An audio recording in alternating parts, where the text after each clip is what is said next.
Welcome everybody. We are back with Brunch Beats with the Urban Suite and Creative Tunes. I'm your host, D Major, host of the Urban Suite at KSWAM 9.1 FM. Joined as always by my partner in crime, Cheryl Meadow, who is doing some filming for us right now, along with Kevin Hart of Creative Tunes, partnering with us as well, doing some filming. I want to welcome a great musician and a true friend of Ken's, who we got a chance to meet once before at the station, and truly talented individual.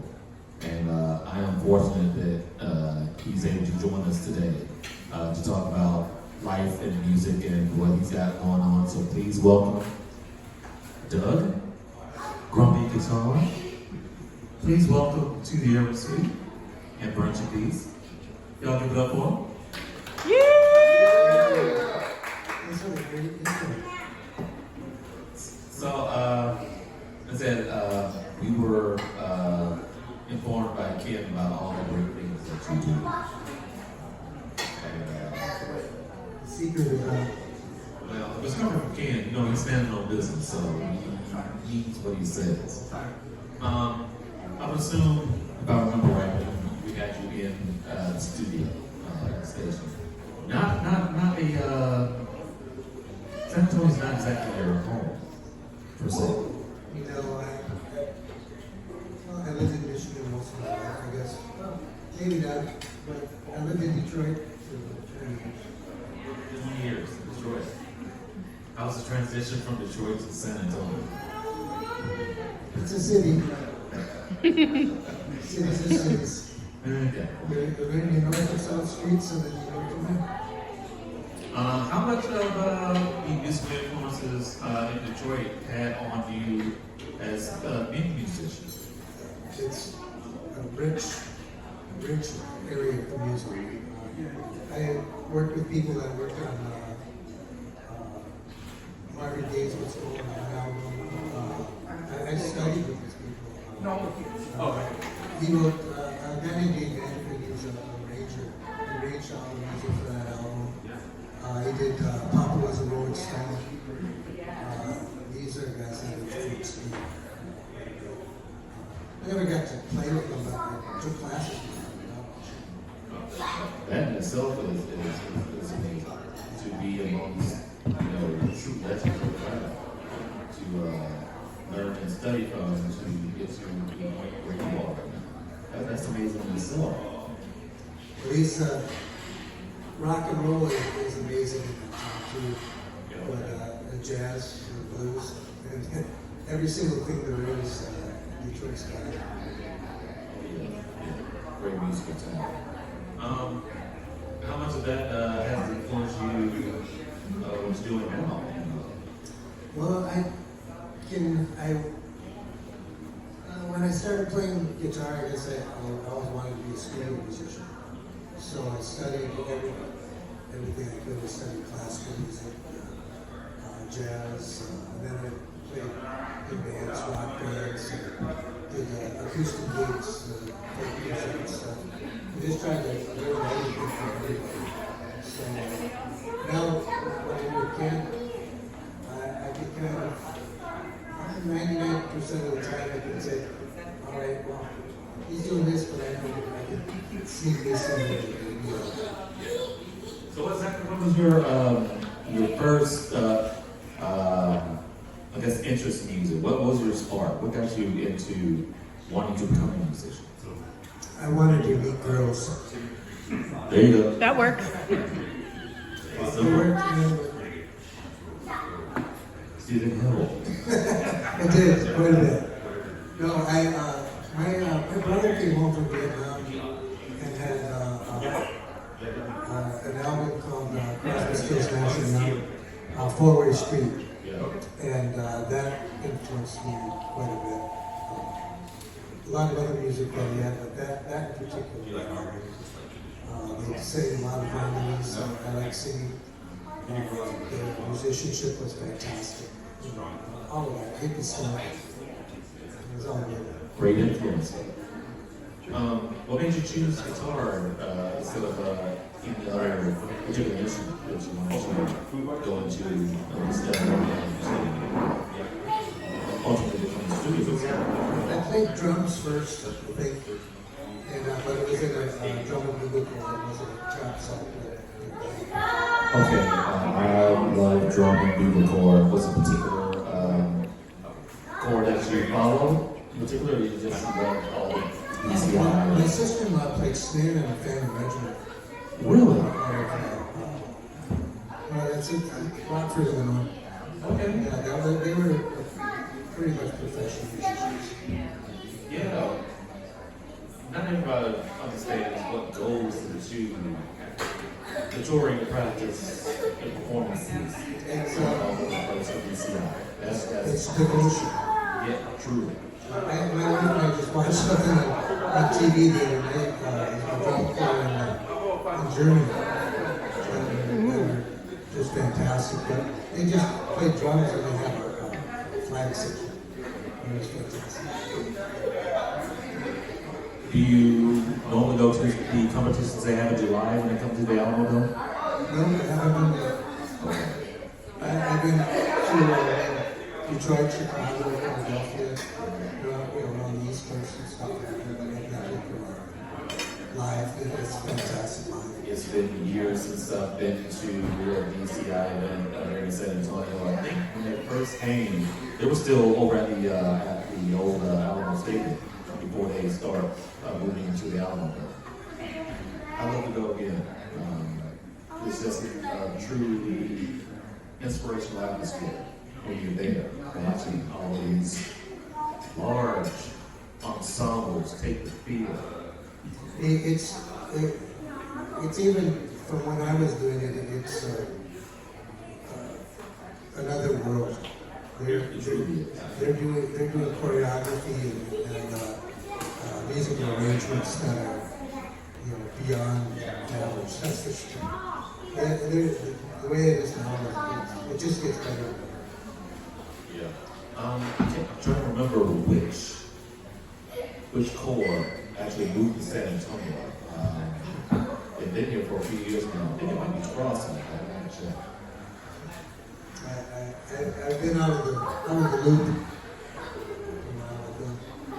But I'll let everybody that I was in that with, we all love music so much that kind of funny. I think I'm the only one in that group that stayed with it. My niece was a world-class saxophone player in high school and won the championship in Nashville and stuff. And when she graduated from high school, she never played again. I don't know how people could do that, but I'm hooked. I mean it for life. Yeah, that's how I feel. Something about music, no matter what, it's with you. Especially if you really give them love. Are you always pursued strictly being a session musician, or?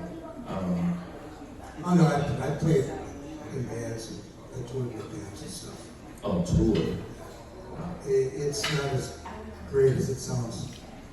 It's kind of grueling. And, some people, even though they're not rock stars, think that they can be like rock stars in rock hotel rooms and stuff like that. I played in bands where we couldn't find a hotel room. Because, nobody would let us back. So being a session musician definitely has its perks there. It does.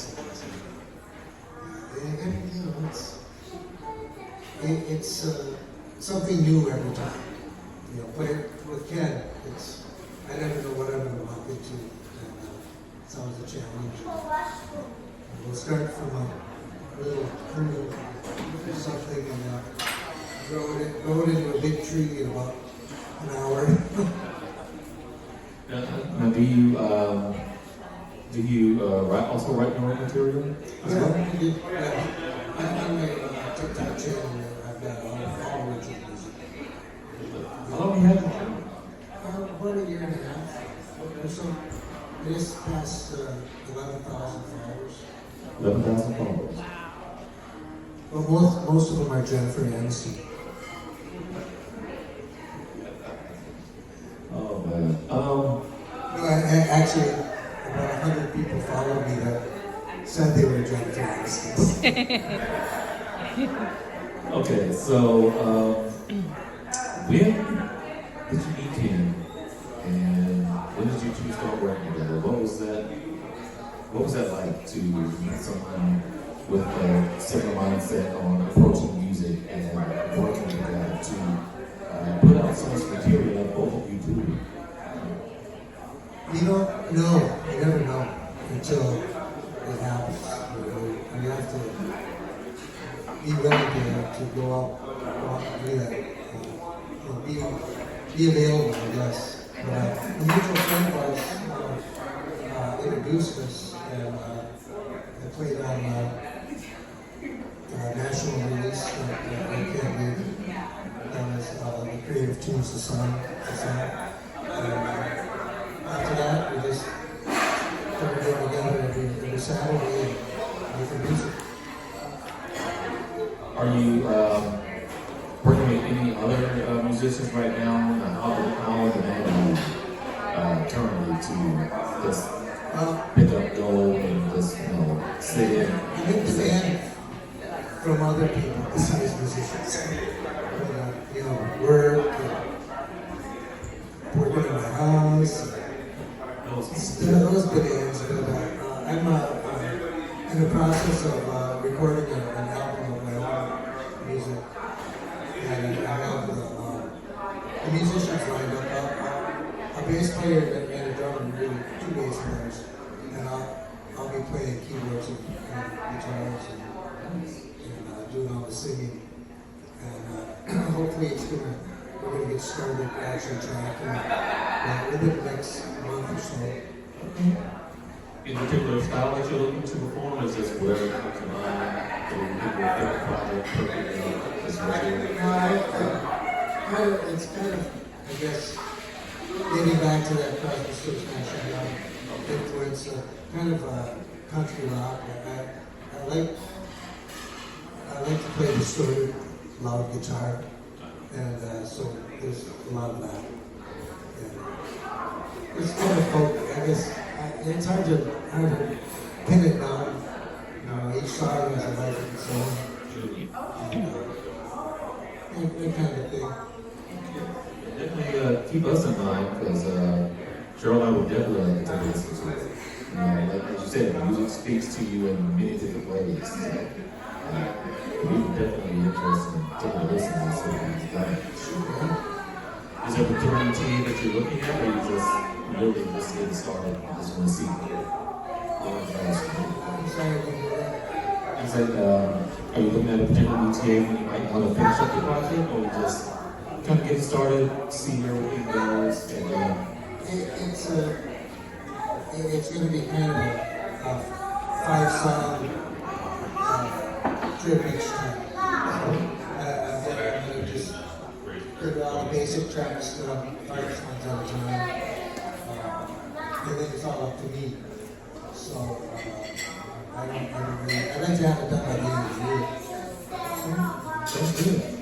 Now, you just gave me a card, and not only do you sit in for sessions, since we also offer guitar lessons for those who are interested, no matter whatever skill level they have. That's right.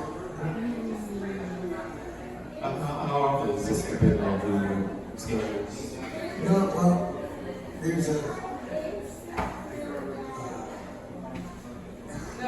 I have a 2-word explanation of the universe.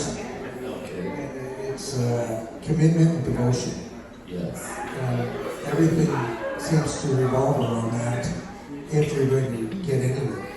And with guitar, you have to take a piece of your life and say, this is what I'm going to do every day.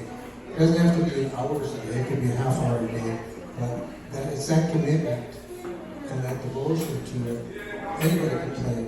Anybody can play an instrument. It's just, repetition. Well, it doesn't take long before you can't fit everything in that half hour that you know. So then it starts being an hour a day, 2 hours a day, whatever. And at my peak, I was practicing 5 hours a day. And that's when I was in college. And, it's those 2 words. It's a little tiny part of your life that you have to. No matter what's happening in my life, this little piece of my life is going to be playing music. That's awesome. That's awesome. I don't know what you can ask me if you want to just explain the whole universe. I appreciate everything. I was about to say, contact information, social media. How can people follow you? What you doing on TikTok? Schedule a session with you or schedule a lesson with you. How people get in contact with you? My TikTok channel is Doug's Guitar and Stuff, and I'm doing a series called Grumpy Guitar because I look grumpy. When I have to do the engineering and the camera work and the performance all myself, I just look grumpy. And if somebody else is doing the camera work or at least one other job, I can be happy. I can smile a bit. Because all of those things I get grumpy. And not really that, just, worried about everything. Yeah. So, but you can contact me on my TikTok channel for sure. And I have Gmail, it's Doug's Guitar and Stuff at gmail.com. Somebody knows you, give them my number. Well, we truly appreciate you taking the time to sit with us today. And I want to thank this man over here for the introduction as well, because the work that he's been doing and that you've been working with him on, amazing stuff. And we can't wait to hear what else you've got going on. And let us know when the project drops, too. I forgot to say that our project, my project with Creative Tunes Ken Hart, is called Chords and Licks. So that will be, we're real close. Ken's doing most of the heavy lifting, but we're real close. Awesome. Well, I know he'll be hitting us up with that.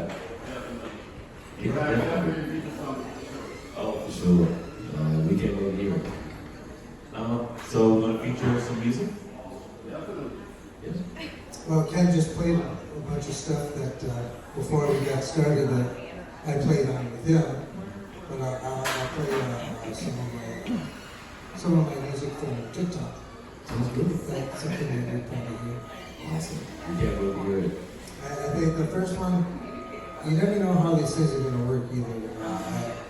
There's certain times when you can post and stuff, but the first one I'm going to play got over 1,000 views in a very short period of time, so I don't know how it works, but I'm happy. As long as you have it. Yeah. So let's go ahead and get into some music and give it up once again for Doug. Rubbing guitar. Please give it up.